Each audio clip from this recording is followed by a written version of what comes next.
Hi welcome to my channel నిర్మినని. నిన్న ప్రభాస్ గారు 'ఫౌజీ' సినిమాకి సంబంధించి పోస్టర్ చూసిన దగ్గర నుంచి మైండ్‌లో ఒకటే కొట్టేస్తుంది భయ్యా. అదేంటంటే ప్రభాస్ గారు దీనికంటే ఓరమాస్ సినిమాలు చేశారు ఓకే. కానీ 'హను రాఘపూడి' లాంటి డైరెక్టర్ ఎంత ఓరమాస్ పోస్టర్ రిలీజ్ చేస్తారని ఎవ్వరూ ఎక్స్‌పెక్ట్ చేయలే. అసలు ఆ ప్రభాస్ గారు కూర్చున్న ఫోజు గానీ, ఆయన కళ్ళ మీద అలా చేయి పెట్టడం గానీ, ఆ చుట్టూ ఒక వందల మంది శవాలు పడుండడం గానీ, ఇది గానీ ఇంటర్వల్ బ్లాక్ అయితే మాత్రం 'ఫౌజీ' అనే సినిమా ఇంటర్వెల్‌కే 1000 కోట్ల సినిమా అని టాక్ పడుతుంది భయ్యా. అసలు అనురాగుడు అనే వ్యక్తి ఆయన ప్రీవియస్ సినిమాలు చూసుకుంటే 'అందాల రాక్షసి' గానీ, 'సీతారామం' గానీ, నెక్స్ట్ 'లై' గానీ కొన్ని సినిమాలు అసలు ఆయన ఎంత ఓర మాస్‌గా ఆలోచిస్తారని ఎవరు థింక్ చేయలే. దానికి తోడు ఆ పోస్టర్‌లో ఉన్న డీటెయిలింగ్ అయితే హ్యాట్స్ ఆఫ్. అసలు 1932 నుంచి 'మోస్ట్ వాంటెడ్' నెక్స్ట్ ఆ 'సవ్యసాచి' ఆ 'సాంస్క్రిట్' మొత్తం అవన్నీ కూడా చాలా గట్టిగా కుక్ చేస్తున్నారు భయ్యా. సంథింగ్ చాలా గట్టిగా పేలబోతుంది. అన్నీ అనుకున్న విధంగా ఇది 'సుభాష్ చంద్రబోస్' రిఫరెన్స్ గాని సినిమాలో కనిపించిందా స్క్రీన్స్ తగలబడిపోతాయి. ఒక బ్రాహ్మణుడిగా ఒక చైతన్య అనే ఒక క్యారెక్టర్‌లో ఒక ఆర్మీ ప్రొఫెసర్‌గా నటిస్తున్న ప్రభాస్ గారు అసలు ఎందుకు హైడ్ అవ్వాల్సి వచ్చింది? ఎందుకు ఎక్సెల్‌లోకి వెళ్ళాల్సి వచ్చింది? ఇవన్నీ ఇంకా నాకసలు ఆ స్టోరీ లైన్ అలా మనకు ఊహించుకుంటేనే ఎక్కడికో వెళ్ళిపోతుంది. భారీ స్పాన్‌లోకి వెళ్ళిపోతుంది. అలాంటిది 'అను రాఘపూడి' ఈ సినిమాని ఏ రేంజ్‌లో తీస్తున్నాడో ప్రభాస్ గారి అభిమానులు మీ అంత అదృష్టవంతులు ఎవరు ఉండరు బాబు. ఎందుకంటే మీ లైనప్ ఏంట్రా బాబు! 'ఫౌజీ', 'స్పిరిట్', 'కల్కి 2' నెక్స్ట్ 'ఆదిత్యదత్తో' సినిమా అంటున్నారు. ఇవన్నీ చూస్తుంటే సంవత్సరానికి ఒక 1000 కోట్లు కొట్టగలిగే హీరో ఎవరైనా ఉన్నారు అంటే అది ప్రభాస్ మాత్రమే. అసలు ఏంటి భయ్ ఆ పోస్టర్ చూస్తేనే మెంటలొచ్చింది.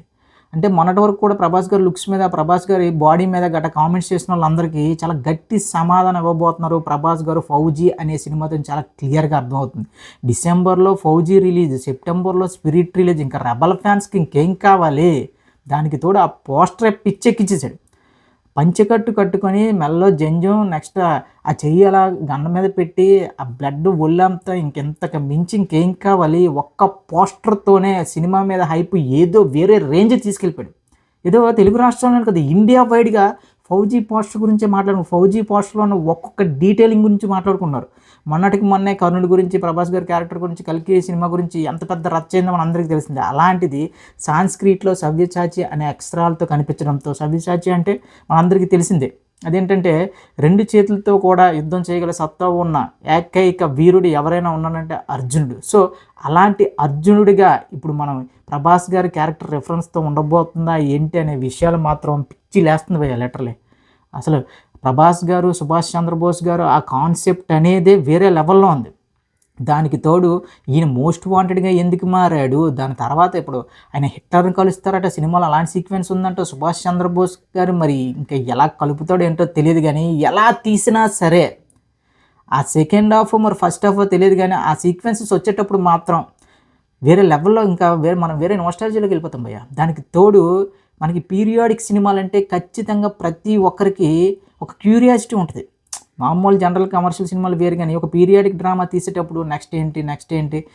కొన్ని క్యారెక్టర్స్ మనం పుస్తకాల్లో చదువుకున్నవి అవి కొన్ని రిఫరెన్స్ కోసం వచ్చేటప్పుడు చాలా హైకెళ్తాం. సో, అలాంటి హై మూమెంట్లు కనీసం ఒక 4 ఇస్తే చాలు భయ్యా. ఫస్ట్ హాఫ్‌లో ఒక 2, సెకండ్ హాఫ్‌లో ఒక 2 సీన్స్ పడితే ఆ లుక్‌కి మనం నిన్న చూసిన లుక్‌కి ఇంకా ప్రభాస్ గారికి 1000 కోట్లు అనేది కేక్ వాక్. ఇంకా నెక్స్ట్ ఆ 'స్పిరిట్'లు అంటున్నారు, 'ఆదిత్యదార్' అంటున్నారు. ఇవన్నీ చూస్తుంటే ఇండస్ట్రీ మొత్తం ఒక ఎత్తు, ప్రభాస్ గారి సినిమాలే ఒక ఎత్తు. అంటే ఇండస్ట్రీలో పెద్ద హీరోల సినిమాలన్నీ కలిపి ఒక 1000 కోట్లు, 2000 కోట్లు కలెక్ట్ చేస్తే ప్రభాస్ గారి సినిమాలు మాత్రమే 1000, 1500, 2000 కోట్లు కలెక్ట్ చేస్తారంటే ఒక్కసారి ఊహించుకోండి. ఊరికే అనలేదు భయ్యా. 'రెబెల్ వుడ్' అని ఊరికే అనలేదు. ఆయనకి ఆ సత్తా ఉంది కాబట్టే ఈ రాజాసాబులు, గీజాసాబులు చేసి ఎవరెవరికో ఛాన్స్ ఇద్దాం, ఎవరెవరికో అంటే మనం ఈ స్థాయిలో ఉన్నాం కదా! ఒక డైరెక్టర్‌నో, ఒక ప్రొడ్యూసర్‌నో లేపుదాం అనుకున్నారు. చివరికి రాజాసాబ్ తీసి మన ప్రభాస్ గారిని ముంచేశారు. సో, ప్రభాస్ భయ్యా మీరు ఇలాగే కంటిన్యూ అయిపోండి. నాకు ఆ 'ఫౌజీ' లుక్ చూసిన దగ్గర నుంచి వీడియో చేయాలి, వీడియో చేయాలని ఇంకా టైం దొరక చేయలేదు గానీ అదిరిపోయింది భయ్యా.